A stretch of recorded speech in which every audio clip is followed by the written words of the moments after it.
Hola, ¿qué tal? Soy Andrés Oppenheimer. Gracias por estar con nosotros. Ya pasaron varios días de las elecciones para gobernadores en Venezuela. Como ustedes saben, el presidente Nicolás Maduro dijo que el chavismo arrasó, ganó 18 de 23 gobernaciones, según dijo. A su vez, la coalición opositora MUD dijo que hubo un fraude gigantesco. Y Estados Unidos, la Unión Europea y 12 países latinoamericanos, los más grandes, incluyendo México, Brasil, Argentina, Colombia, dijeron que hubo serias irregularidades que ponen en entredicho los resultados oficiales. Y mientras tanto, la crisis humanitaria de Venezuela se sigue agravando con una caída del Producto Bruto del 12% este año, una inflación del 1000% anual, la más alta del mundo, y una migración masiva de venezolanos a Colombia, a Brasil, a Panamá y a muchos otros países de las Américas. ¿Qué va a pasar ahora? ¿Cómo va a seguir esto? Se lo vamos a preguntar a varios protagonistas y analistas que están en el centro de este drama político. Desde Caracas vamos a tener al coordinador político de la coalición opositora MUD, Ángel Oropeza. Desde Caracas también nos va a acompañar la ex vicecanciller de Venezuela, Maripili Hernández, partidaria del gobierno del presidente Maduro, quien en su cuenta de Twitter esta semana defendió los resultados oficiales del 15 de octubre, diciendo que Venezuela votó por la paz, en contra de la violencia guarimbera y rechazando la injerencia. Desde Austin, Texas, vamos a tener al alcalde David Smolansky, alcalde de Latillo, inhabilitado de ejercer su cargo recientemente por el gobierno venezolano.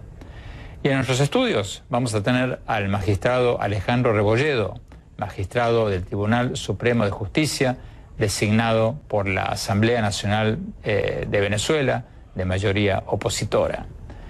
Y más tarde en el programa vamos a cambiar de tema. Vamos a hablar con el Premio Nobel de la Paz Muhammad Yunus, el banquero de los pobres, el economista de Bangladesh que se hizo famoso por crear un banco que está otorgando microcréditos a los pobres en todo el mundo. 8 personas poseen más riqueza que el 50% de la población que menos tiene. Y cada día la situación empeora. Hoy son 8 personas propietarias de la mitad del mundo y mañana serán menos de 8, tal vez 4, quizá 3, poseerán más que la mitad del mundo y así sucesivamente. Esa es la dirección a la que me refiero, porque es una transferencia masiva de la riqueza hacia arriba, donde el fondo se queda cada vez con menos y la parte superior cada vez con más. Tenemos que invertir ese proceso. Si 99% de la riqueza es de unos pocos y apenas un 1% queda para el 99% de la gente, ese no es un buen sistema económico. Tenemos que ajustarlo, o de lo contrario se convierte en una bomba de tiempo. Yunus acaba de sacar un nuevo libro llamado Un mundo de 3 ceros, donde propone un mundo con 0 pobreza, 0 desempleo y 0 emisiones netas de carbono. Le vamos a preguntar cómo lograrlo. Bueno, empecemos con Venezuela. Veamos lo que nos dijo el coordinador político de la coalición opositora MUD cuando hablamos con él desde Caracas, días después de las elecciones para gobernadores del 15 de octubre. Veamos. Ángel Oropeza, coordinador político de la coalición opositora MUD, muchas gracias por estar con nosotros. Ustedes han dicho que hubo un fraude gigantesco en las elecciones regionales del 15 de octubre y han señalado que no van a participar de ningún proceso de conversación o de negociación con el gobierno hasta tanto no se cumplan ciertas condiciones. Entonces, acaba la pregunta. ¿Es un hecho que no van a participar en las elecciones municipales ni en las presidenciales del 2018? No, lo que hicimos fue hacer un comunicado público a Venezuela y al mundo, donde decimos que es imposible, dada la cantidad de irregularidades, de delitos, de manipulación, de cosas oscuras que ocurrió el domingo en Venezuela, reconocer los resultados en las 23 regiones del país. Y decimos, estamos exigiendo una auditoría con presencia internacional, una auditoría científica avalada por técnicos del mundo, no por el CNE, no por el CNE nacional en el que nadie confía, que le dé claridad, que le dé luz a lo que realmente ocurrió. Y lo decimos con toda responsabilidad. En aquellas regiones donde se descubra que se perdió, se va a reconocer la derrota.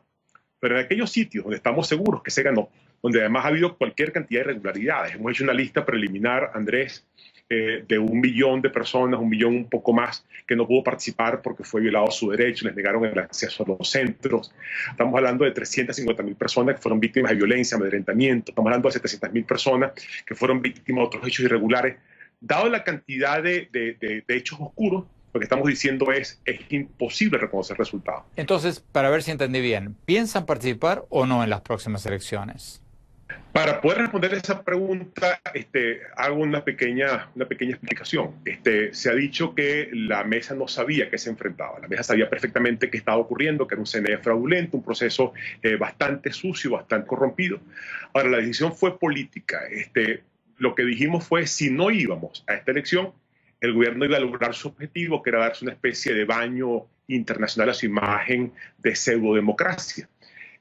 Si íbamos, como finalmente fuimos, iban a pasar 2 cosas. La deseable, que no ocurrió, era avanzar entonces en la lucha por la conquista de espacios democráticos, en esta estrategia por un cambio político pacífico y electoral. O lo contrario, que fue lo que lamentablemente ocurrió, obligábamos al régimen a hacer un fraude masivo, a hacer una manipulación completamente obscena de los resultados, y eso lo deslegitimaba ante el mundo. Y es lo que está ocurriendo. Entonces, un gobierno que hizo esta elección obligado, que no la quería hacer, que la montó solo con el objetivo de darse un cierto respiro internacional en su imagen, ahora tiene el problema de que el mundo entero le está diciendo estas elecciones no fueron limpias. El caso, Andrés, del Grupo de Lima, que saludó la presencia de la oposición en las elecciones, acaba de dar un comunicado a los 15 países del Grupo de Lima diciendo la cantidad de irregularidades, de manipulaciones, de obscenidades, de corrupción que hubo en esta elección, hace imposible que los 15 países del Grupo de Lima la reconozcan. Usted se refería recién a las críticas que se le han hecho a ustedes, a los dirigentes de la coalición opositora. Ante estas críticas de dirigentes opositores como el alcalde Antonio Ledesma o María Corina Machado, que dicen que ustedes nunca deberían haber aceptado participar en elecciones con un Consejo Nacional Electoral chavista y sin observadores internacionales creíbles, ¿cómo van a sobrevivir como coalición opositora? ¿Van a poder sobrevivir tal como están ahora o van a tener que crear una nueva coalición? No, insisto, eso no es lo importante. La amiga Machado y el amigo Ledesma participaron en las reuniones donde se discutió si había que participar o no.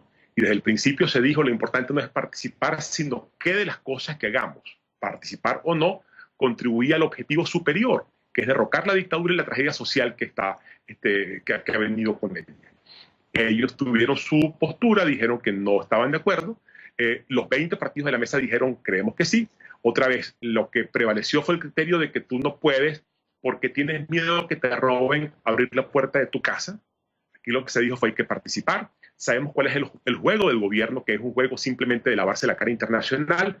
Si no participábamos, iba a ser una elección bastante limpia, porque iban a estar ellos solos, iban a lograr todas las gobernaciones, y se iban a dar el respiro en su imagen que están esperando, y el mundo iba a decir fue culpa de la oposición porque no participó.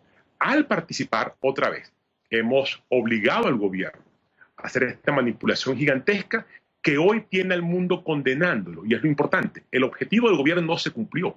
El gobierno quería otra vez era darse cierta lavada de cara internacional, y hoy lo que tiene es una cara mucho más sucia. Estados Unidos, la Unión Europea, el Grupo de Lima, todos han dicho esta elección es difícil reconocerla porque está tan cargada de perversión, tan cargada de irregularidades que es casi imposible aceptarla como buena. Eso, Andrés, no hubiera sido posible si tú te quedas en tu casa jugando a la indignación pasiva, a que no participas. Eso no hubiera ocurrido. Creemos que la estrategia era la adecuada. Lamentablemente hubiéramos querido que no pasara lo que pasó, pero el desconocimiento internacional que tiene el gobierno se logró gracias a que participamos. Doctor Rebolledo, la misma pregunta que le hacía recién a Ángel Oropesa. ¿La oposición va a poder sobrevivir como está en la coalición actual, cuando está dividida entre quienes dicen que no tendrían que haber participado y los que dicen que si no participaban, como acabamos de escuchar, el gobierno se quedaba con todo? ¿Va a poder sobrevivir esta posición? Fíjate, Andrés, mira, Venezuela sufre la peor crisis institucional de su historia. El tema de cómo poder impugnar o no impugnar este tipo de decisiones es lo que hace precisamente esas debilidades. Porque si digamos el órgano rector, que fue el que llevó o que convocó a estas elecciones, a la cual a lo mejor tú estuviste de acuerdo con un número de votos, o ese número de votos son revisables, te quedaría la instancia del Tribunal Supremo de Justicia que pudiera ser posible o no. Entonces, los actores políticos deben seguir lo que es el derecho por Constitución, que es seguir la elección está popular. Muy complicado, doctor. ¿Va a poder sobrevivir? Bueno, evidentemente, si tú sigues participando, tienes una forma de sobrevivir. Si tú te quedas peleando en lo interno, no vas a poder sobrevivir porque vas a tener a una sola persona jugando lo que es en una cancha, lo que es el juego de todos los venezolanos, que son 30 millones de venezolanos, unos que están allá, otros que estamos afuera, lamentablemente, y otros que están tomando una decisión que no se quieren ir de Venezuela. ¿Usted cree que se van a poner de acuerdo? Bueno, es necesario por Venezuela poner los intereses personales por el interés general, que es el interés de todos los venezolanos. Tenemos que ir a un corte, ya seguimos con la entrevista con el coordinador político de la coalición opositora en Venezuela.